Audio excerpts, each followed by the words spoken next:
Yo les boys, c'est Grumpy Dave. Aujourd'hui, je te fais un menu cabane à sucre. Je reçois des amis dans quelques jours et je me suis dit, pourquoi pas, au mois de mars, on les invite sous le thème de la cabane à sucre. Fait que je t'emmène dans mon monde, je t'emmène dans mes recettes. C'est des recettes que j'aime faire au feu de l'année. Écoute, pas besoin du mois de mars pour faire du cabane à sucre. Il te faut un peu de sirop puis des ingrédients incroyables. Puis tu peux manger de la cabane à sucre à la main chez vous, tout simplement. Donc, je te montre ma première recette. Pour la première recette, c'est bien facile, tu vas avoir besoin de jambon. Moi, je suis allé avec un jambon toupie. J'en ai pris deux parce qu'on va être une gang. Puis, tu mets ça dans un plat allant au four.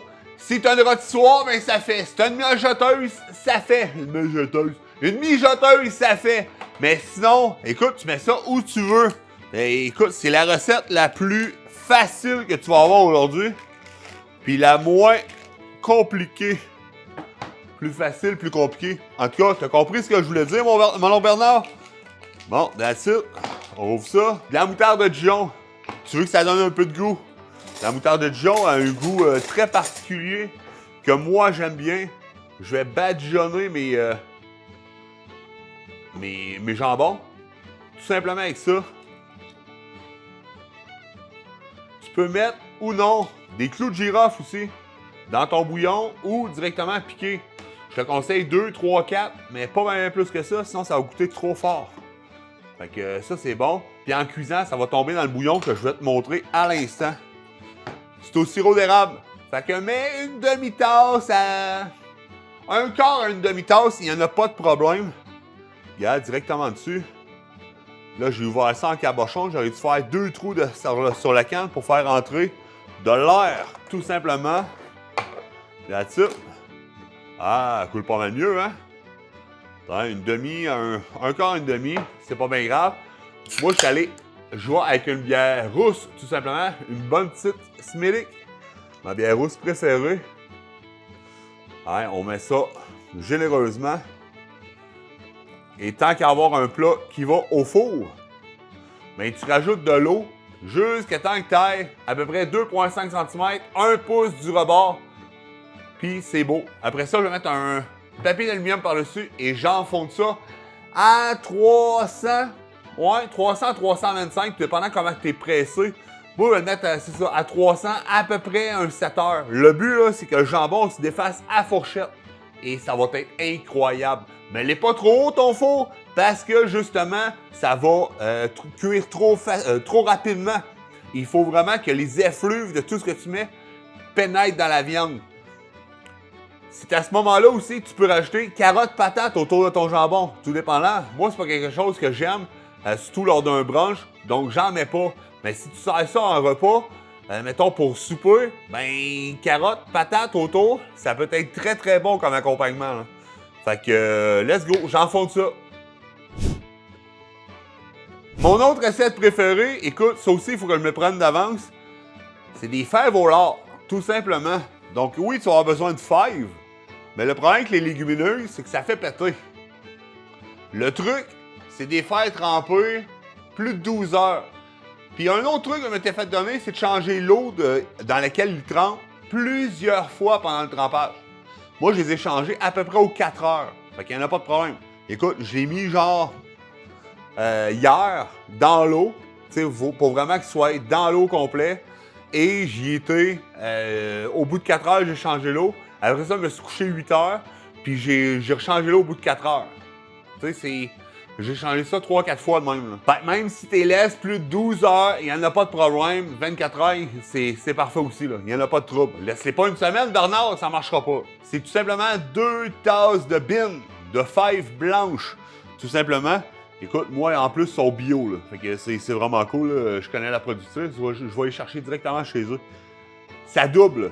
Donc, si tu aimerais avoir une tasse de bin par personne, ben, sache que ça double. Fait que divise ta quantité au moins en 2, là. Il n'y en a pas de trouble. Fait que ça, dans un plat allant au four, encore là, j'ai pas de mijoteuse, j'ai pas de plat allant au four. Fait que c'est directement dans un plat en aluminium. Ça fait très bien l'affaire. J'ai aussi coupé 2 oignons en gros morceaux. On met ça là-dedans, ça va donner du goût. Là, stresse pas, hein? T'as pas besoin de faire un beau tapis. On va tout mélanger plusieurs fois pendant la cuisson, qui va être un bon 8 heures. Tu veux oublier tes fèves au four. Là. Une tasse de ketchup, une demi-tasse de mélasse, ça va leur donner un bon petit, une bonne petite couleur. C'est ça que tu veux pour des bines. Là. That's it. Un quart de tasse de cassonade, c'est facultatif. Moi, j'aime bien la mettre. J'ai aussi, ben tant qu'à faire, le sirop d'érable. Un quart de tasse à une demi-tasse, il n'y a pas de problème. Ça va être ton goût sucré. Ça va être génial, génial, génial. That's it. Allez, c'est bon. J'adore ça. Ensuite, des flancs de porc. Tu veux la couenne. Et tu vas tout simplement couper ça en gros morceaux. Tu peux l'enlever à la fin de la cuisson ou non. Moi, je laisse tout ça de même. Tu peux aussi laisser tremper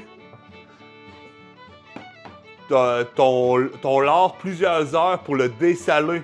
Moi, ça me dérange pas le sel. Fait que directement dedans, j'en mets à peu près... C'est combien ça? C'est à peu près 236 grammes. 236 grammes x 2, fait que 500 grammes. Ouais, ce morceau-là est un peu gros, là, mais c'est pas grave. J'aime ça la viande dans les fèves au lard, dans les bonnes bines. Ça, c'est une recette traditionnelle du Québec, by the way. Toutes les grands-mères faisaient ça chez eux.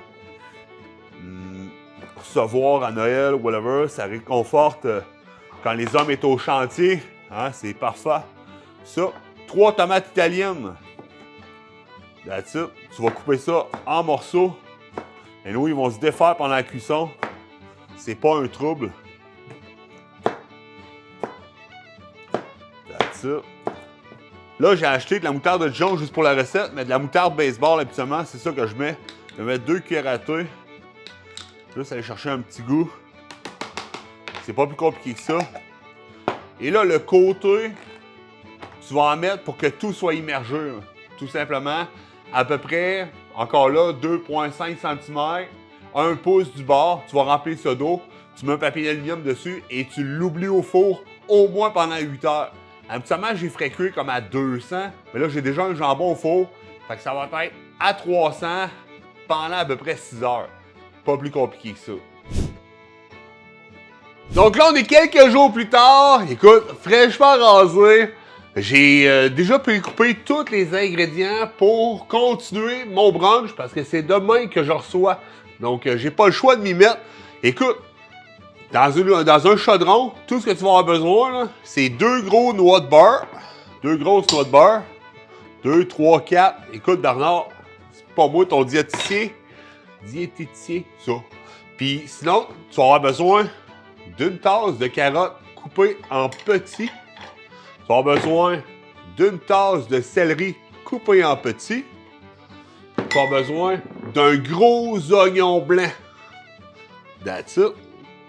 Et tu vas avoir besoin du lardon. Moi, je les ai coupés quand même assez gros parce que dans ma soupe au pois, ben, je veux que ça soit gros, tout simplement. Puis quand j'en pogne un, je me sens un peu comme dans la galette des rois, je me sens un petit peu festif. Fait que plus que j'en mets, bien plus que je suis festif. Fait que si je suis festif, mes convives sont festifs. Fait que ça finit ça de même. Et là, tu mets ça au plus haut possible sur ton poêle. Tu veux vraiment pré-cuire tout ça. Et un coup, ça c'est fait, bien, tu vas rajouter tes fèves que tu as fait mariner. Moi, là, présentement, là, sont rendus à 24 heures. C'est parfait. Et j'ai déjà rajouté 6 tasses d'eau. Donc, je fais cuire ça, je rajoute mon eau et mes fèves. Et j'oublie ça. Un coup que ça bouille bien comme il faut, j'oublie ça à peu près à 3 heures à médium. Faut pas que tu manques d'eau, hein. Mais ouais, c'est ça. Fait que, let's go! Puis là, tant qu'à mettre du stock sur la cuisinière, ben, tu vas te sortir un autre chaudron. Puis on attaque les petites saucisses cocktail. Les petites saucisses cocktail, à une certaine époque, si t'avais pas ça sur ta table pour recevoir tes convives à Noël ou pendant le temps des sucres, t'étais clairement le pauvre la gang. T'étais la risée de tout le monde. C'est l'équivalent de manquer de bière dans un party. Tu veux pas être ce gars-là. Donc, c'est bien simple. Dans un chaudron, tu vas mettre l'équivalent de 2 cuillères à soupe de sauce soya. J'y ai pensé en même temps. Tu peux mettre une gousse d'ail ou une cuillerette à soupe d'ail, une demi-tasse d'eau. Tu vas rajouter une demi-tasse de ketchup. That's it. Et une tasse et demie de sirop. That's it. Moi, je vais y rajouter une noix de beurre. Parce que le beurre, c'est bien meilleur. Puis je vais également y rajouter une pincée de muscade. Ça va tout changer, ça. Fait que tu portes ça à ébullition. Puis quand ça aussi, ça éboule, ben tu rajoutes tes saucisses. Et tu fais cuire ça jusqu'à temps que c'est tendre. That's it, that's all. Tu fais juste réchauffer avant de manger. C'est parfait, parfait, parfait. Fait que ça part. Bon, avant de recevoir mes invités, il me reste 2 petites recettes à vous montrer. La première recette, ça va être des crêpes. C'est une recette traditionnelle. Il n'y a pas plus simple que ça. Écoute, ma recette comprend une tasse de farine, une tasse de lait. Moi, j'y étais avec du lait d'amande parce que c'est ce que j'avais sous la main. 2 œufs. Et tu brasses, tout simplement. C'est exactement la texture que je recherche. Bien, bien lisse, aucun moton. Tu pourrais très bien vouloir sucrer ton mélange. Rajouter du sucre, rajouter de la vanille, rajouter du sirop d'érable. À un moment donné, ça va être trop liquide. Bon, c'est toi qui vois. Mais moi, mon lunch, je vais manger avec du sirop. Fait que, hein, spoiler alerte. Mais ouais, fait que tu vas faire cuire ça dans une poêle. Mais pas n'importe quoi. Tu vas avoir besoin d'un petit peu d'huile végétale. Donc, dans ta poêle, tu vas juste mettre ton huile pour qu'elle ait en masse. Et ce que tu vas faire, c'est que tu vas déposer ton mélange à crêpes dedans. Fais attention, c'est extrêmement chaud, puis tu veux pas que ça s'enflamme. Passer un certain point d'ébullition, l'huile va s'enflammer. Donc, sois vigilant. Si t'es un enfant, ben fais pas ça à la maison tout seul. Fais ça juste avec un petit peu de beurre, merci, bonsoir.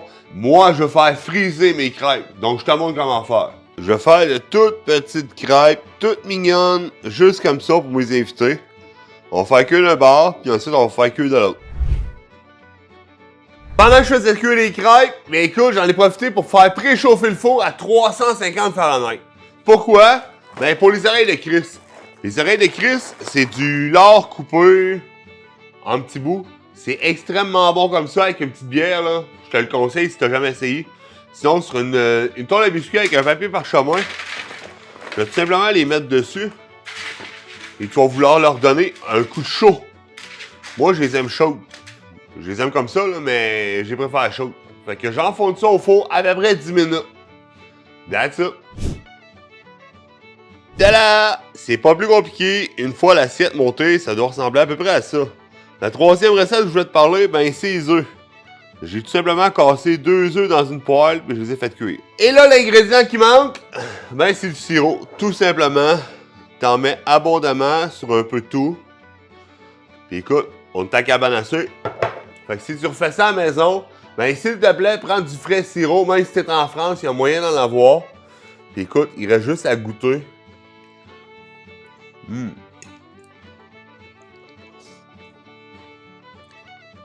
Incroyable, les petites saucisses cocktail. Man, les crêpes.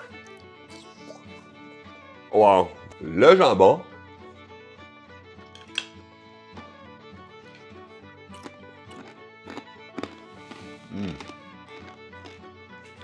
Les oreilles de Chris chaudes. Soupe au pois. La texture a de la belle. Très bien réussi encore cette année. Et les fèves. Là, tu vas me dire, ouais, un Grumpy, ils ont de l'air brûlé. Effectivement. Habituellement, quand je fais une bâche de fèves au lard, il y a juste ça dans le four, puis j'ai juste eux autres à m'occuper. Et là, je m'occupais de jambon, puis je voulais pas manquer mon jambon, puis fait que j'ai délaissé un peu, puis ils ont manqué d'eau. S'il manque d'eau, ben ça va tirer un peu sur le brun. Est-ce qu'elles sont bonnes? Définitivement. Ils ont juste plus caramélisé, je te dirais. Mais ils sont excellentes, quand même, il n'y a pas de problème. Mais ouais, j'espère que tu as aimé la vidéo.